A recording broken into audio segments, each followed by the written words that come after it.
does his opponent thing. Right. Where he wants you to think about it. He does that thing that goes into his body and then shoots This it one right through. Yeah. I like cut and throw because of its simplicity. If you like broke it down, it's pretty simplified terms. Because with Agrippa, there's 4 primary guards, and then there's guards in between, and then there's because the dude was an engineer, so everything was like 400 angles. Let's figure it out. Yeah.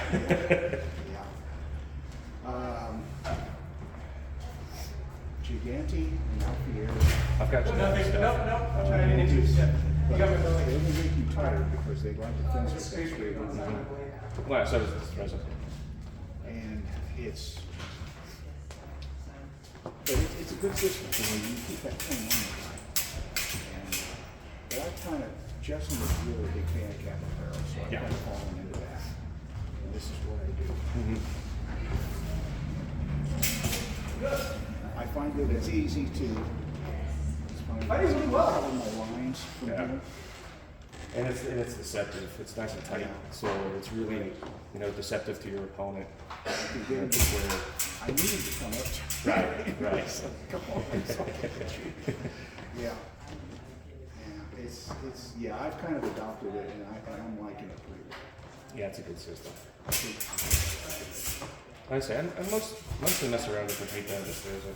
I play a little bit with T-ball here and there, but yeah, the Spanish system is another straight arm style that. That's what I got my instructor certification on. Yeah. Because that's what I tested out with. Because I had to come up with my own curriculum, do my own videos, and all that stuff. Oh, good. And then Richard Marsden, Joe Patterson at the time, or John Patterson, and then Chris. I can't remember what his last name was. I know. Okay, yeah. So they were kind of like my 3. Yours. Tested out on it, but yeah, I got my certification through this program.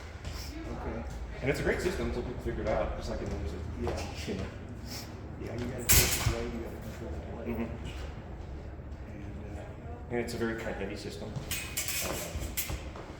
And there's a lot of, there aren't lunges, but there are techniques that, put you into almost a lunging position, and then you can attack your opponent's blade and cut in his face or something like that.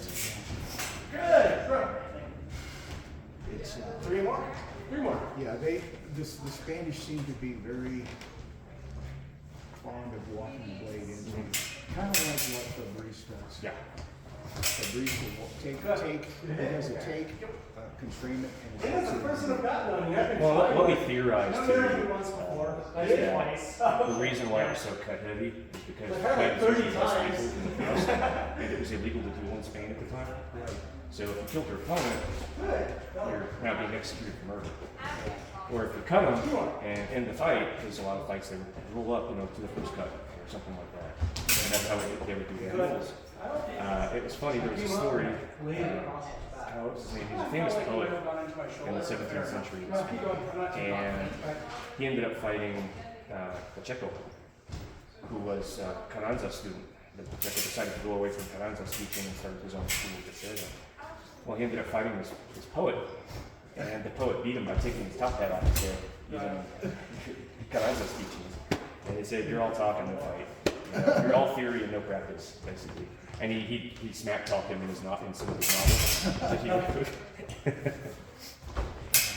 Said that most people who claim to be masters of this business couldn't write all this if they wanted to. The system's good, but no one understands it. No, you got me out of the way. Oh, okay, what's he fighting? I know he's got a blade trap. It's pretty to watch. Oh, it's gorgeous. It's like a dance. It's pretty to watch. You watch two Diestros sparring. Yeah. Like there's a buddy of mine in California that is pretty much exclusively still just think here. And That the anytime he and I last get one together, was good though, because we'll spar the way I and stuff like deflected that. his It's blade was awesome good. to watch a video recording or something. Yeah, I think you had total control of me on that one. Great fight. It's definitely looking a lot better.